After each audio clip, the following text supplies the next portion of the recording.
Hello, wonderful. This is Sarah, and I am so happy to welcome you to this podcast. And so much of the work around this podcast is based on my book, Problem Solved: Simple Habits for Complex Decisions. And it's a book to help you beat burnout, to transform your decision-making processes so you have less stress, so you have more time, so you have more joy and happiness in your life and feel like you were the creator of your own life. So you feel that sense of powerful personal power and help empower others in their personal power through their decision-making and problem-solving processes, which we do all day, all the time. It's just like breathing. That's what being a human is. Okay. So this is from a series during the book launch. The book hit the bestseller list in several different categories. And I did several lives and personal training sessions around several of the concepts of the book. So if you are hearing this podcast, this is from a live training I did during the book launch. I hope you enjoy, and be sure and check out Problem Solved: Simple Habits for Complex Decisions. Hello, wonderful. It is Sarah, and busted out my glitter earrings and my 35,000 a day shirt for our time saving hack today, because I am so passionate about saving time, saving energy, using energy, solving the right problems, all that kind of stuff, because 77% of people say they're in burnout. I hear everyone talking all the time, and they all say they wish they had more time and less stress. And I see a lot of people losing time.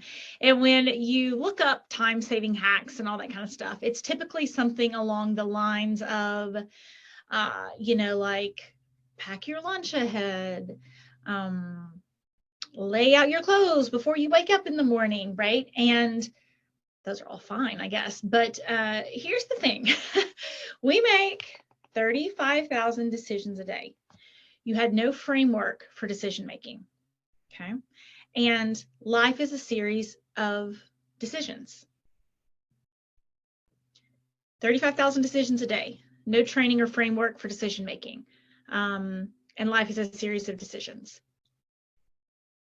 There's a lot of time lost in some really faulty strategies around making decisions, okay? I have a lot of people who try to make decisions like, well, I don't know, I'll just ask someone else, or Google it one more time, or just information collect, right? Their whole life is collecting information and they never get to the action part, okay? I see other people who, I used to do this big time. Well, I information collected too, but I used to want people to sign off on my decisions. So the way I made decisions was basically people pleasing and saying, are you okay if I do this? Are you okay if I do this? Or are you okay if I do this? One of the biggest mistakes I see is people delaying decisions. Okay, they're nervous, they don't know what to do, and so they put it off till tomorrow, right? Or they just think, okay, I'll just wait till later. And then it's just this endless cycle of that piece of decisions. There's also something called sunk cost fallacy. And I see a lot of people, it's like if you had let's say you bet money, right? So for the last 10 years, you were paying into this, whatever it was, and it kept losing money. And are you going to pay for year 11? And it's like, oh, I've got to keep paying because I've already invested so much. I've already invested so much time and money that I'm going to keep doing what I'm already doing. Okay, do you see where that time is lost? Do you see where that energy is lost? Do you see where that money's lost? And I love to use the example. I got my daughter a tutor after reading COVID. I mean, she's very smart, but like they missed a lot of school, right? And her and I do not have our best relationship when we're doing homework. So it was better to have someone else kind of be the teacher and me stay mom. And, I use this example and I say, hey, if I had paid a reading tutor for 2 years, and after 2 years, my daughter couldn't read. This is not what happened. My daughter can read, but I'm using the example just to clear this up in case 20 years from now, she's watching this video for some reason and you can't read, honey. I love you. Okay. So, but let's say that I paid for a reading tutor for 2 years and my daughter still couldn't read. Would you advise me to make the decision to continue to pay the same reading tutor? Or would you say, well, you've already paid that tutor for 2 years and your kid still can't read. I don't think you should pay them for year 3, right? It's all these examples that are really easy to see when they are not our examples, okay? But I am extremely passionate about you having more time and less stress. And I see so many people trying to fix this with like packed lunches or trying to do 2 things at once. And there's a lot of statistics that our brains just code switch more quickly. Like when we're trying to multitask, our brains just code switch more quickly. So it's actually not faster. Oh no, I hate to break it to you. And I still do it, but I usually try to not tell people to do things that I don't do, but I am a mother, so multitasking is part of the game. But when you're thinking about productivity at work, productivity in your life, healing strategies, what do you want? You reaching next level you. That multitasking is actually you just switching back and forth really quickly. Your brain is not doing 2 things at once, okay? So then you're more tired. And then you feel like you have less time and you're more stressed, right? So some of these things, learning a process and for making a decision, 35,000 decisions a day, you just came in, you can see how crucial it is to having more time and less stress. Okay, which is what I talk about in Problem Solved, Simple Habits for Complex Decisions, my new book, which is one of the reasons I'm doing this thing, is to kind of talk about some of the concepts from the book.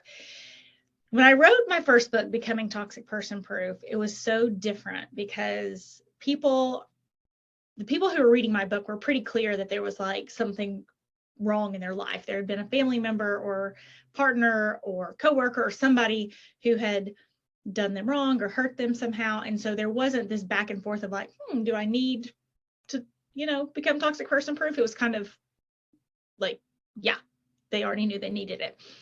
That's what's really interesting about this book, because it's like when you have the hum of like machine, I can hear a lawnmower right now, but like, let's say in your house, you have a refrigerator that hums, and then all of a sudden your refrigerator goes out. You're like, what's wrong? Something's different. Something happened, right? But you don't think about your refrigerator humming. It's just the electricity, it's the sounds, it's just become your normal. And so there's that endless hum in your house that it's never quite still or quiet, but you don't notice until the refrigerator gets unplugged. Okay. And that's what I feel like this process for decision making. It is so normal to agonize over a decision, to overthink, to think about sunk cost fallacy, to not be able to give yourself permission to make a decision, to focus on what decisions other people should be making instead of the decisions we should be making. Like, it's so common knowledge. And when I see this in the world, when you start to see this in the world, it's like some people have black hair, some people have brown hair, some people have blonde hair. Like, that is just like red hair. Sorry. Don't want to forget about our red hair friends. That's just so normal. Like, yeah, people have black hair, blonde hair, red hair, what I forget, white hair, gray hair. Okay, whatever. It's just normal. And when you start to see this process, you go, oh yeah, they are problem stacking. Okay, they're not making a decision because every time it's time to make a decision, they find a new problem. Or that person's not making a decision because they have butt mouth. And every time you come up with a solution, they say, but, right? And probably you're not thinking about this at all. Like, you're not thinking about the hum of the refrigerator. But then when the refrigerator comes unplugged and you're like, oh, it's so peaceful without that buzz, or it's so peaceful without that ding, or it's so peaceful without that, that situation in my life that I didn't even notice. But as soon as something changed, it was like, it was this feeling of relief. It was this feeling of a plan. It's this feeling of confidence, this feeling of my only commitment is for people to relentlessly commit and trust themselves in getting the outcomes they want. I see a lot of people who really trust themselves and they're not getting the outcomes they want, right? And it's like, okay, how's that plan working for you? What's not working? Okay, so you're going to keep doing it, right? Yep, not working, but I'm going to keep doing it, right? And I'm not making fun. I'm sure I've been that person in many ways, but I do want to say it out loud because it is hard to watch people work so hard and not get outcomes. And they're not lazy. They're trying at kind of the wrong things. Maybe they're trying to get people to agree with their decision, or they're trying to, you know, rest up from that decision-making fatigue because they didn't have a framework for making decisions. And it's exhausting, guys. Again, 35,000 decisions a day, right? You don't think you save quite a bit of time and a lot less stress without stressing out about half of those decisions, or most of those decisions, or even some of those decisions, right? So that's part of the time-saving process, okay? And it's all internal, right? And the other process of saving time that I see most people missing is solving the wrong problem. And sometimes this is really simple. Raise your hand. I know if you're like me, there has been times that you were sad and you had sweets. And the problem was that you were sad, and the solution to the problem was that you had sweets, right? And, or you might be, needing to have a conversation with your boss, and instead you pick a fight with your spouse, okay? We lose time by being unclear about what problem we're trying to solve. And we lose time by our strategies not matching up to the problem we're trying to solve. Let's look at, if you've seen the show Billions, all these billionaires, they were fighting over these things. And one billionaire did another billionaire wrong. And so the whole series of the show is about them like trying to get revenge on each other. And like, I'm going to do this to him, and I'm going to do this to him. And it actually cost them both money, right? It was very ego driven. They were angry at each other. So if I asked, what problem are you trying to solve? They would probably say, oh, I'm trying to build the best life I can. I'm trying to make money. I'm trying to grow my business. But their actions in their life showed that they were trying to get revenge. And they ended up making bad business decisions that cost them loads of money because they weren't clear about what problem they were trying to solve. And they may have had an emotional problem, such as being upset that someone mistreated them. But instead of coming up with an emotional solution, they tried to come up with a business solution for an emotional problem. So then they were attacking this business, and they were attacking this business, and they ended up in the paper, and right. But you see this all the time. Okay, that's how lawyers make money. It's like most people, not all the time, but a lot of times they're for people who are using court to get back at each other. There's lots of great purposes for court, but sometimes you see these people and they get really lost in the back and forth, and they have an emotional problem such as sadness, disappointment, feeling abandoned, feeling hurt, getting lied to, and they try to figure out a legal solution. Okay, this happens at work. Someone takes over your project and you're upset. And instead of like, okay, the problem I'm trying to solve is to get a promotion so I can get $20,000 more so I can put that addition in on my house. Like maybe that's the problem you're trying to solve, okay? But then you get distracted and you find other problems to solve that aren't the real problem you want to solve. And I promise, if you start to develop the habit of saying, what problem am I trying to solve?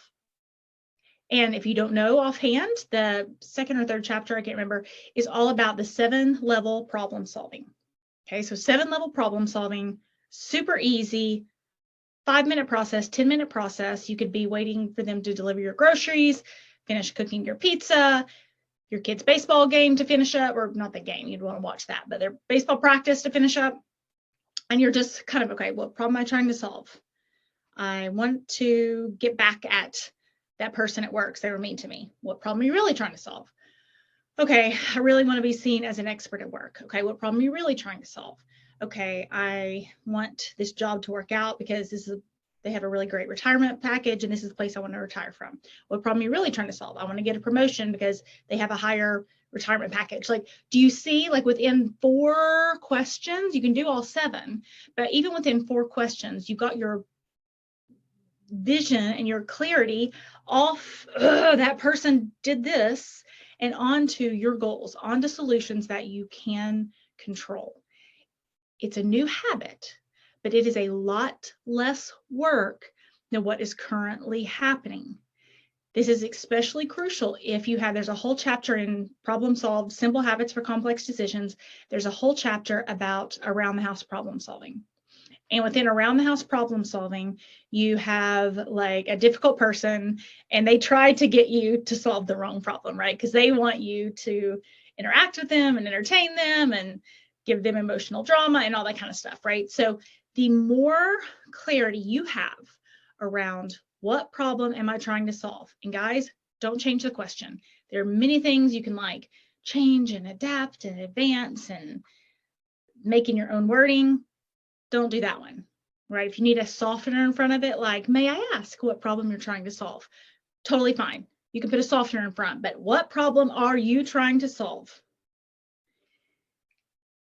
It really helps people get out of learned helplessness and remind them that their brain is a problem-solving machine and they are the solution.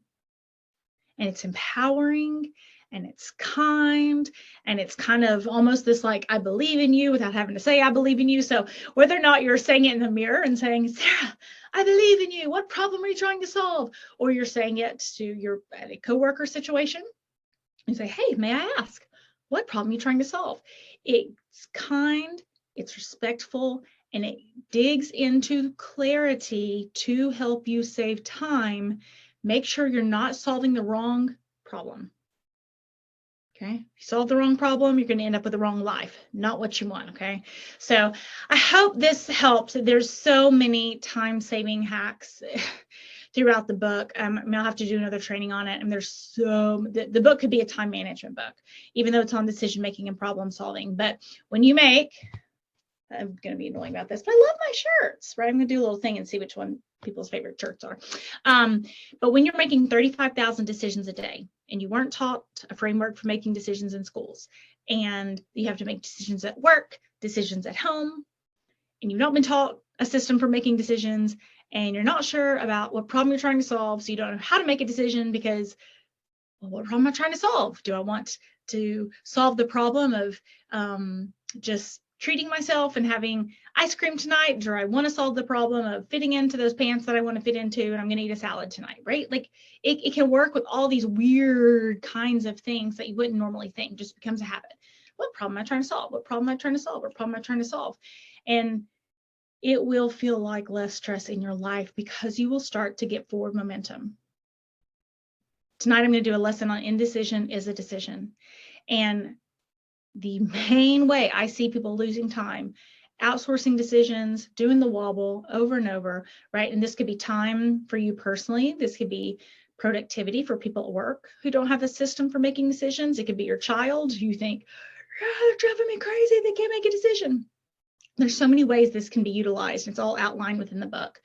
But the main point is life does not have to be this hard.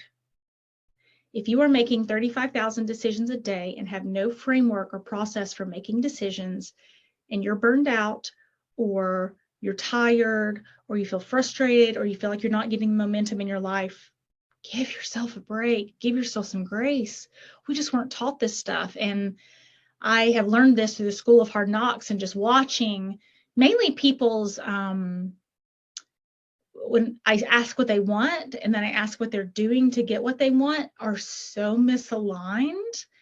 And we just can't see. We're all goldfish swimming in our own bowl, right? And so we're just like in the water swimming, and there's this huge, amazing lake or ocean or whatever, goldfish pond, goldfish swim in ponds, but there could be this beautiful, amazing pond right there. But a goldfish is like, oh, I've been in my water for a while. My water's kind of normal. And we're all like that. And it's not, don't beat yourself up.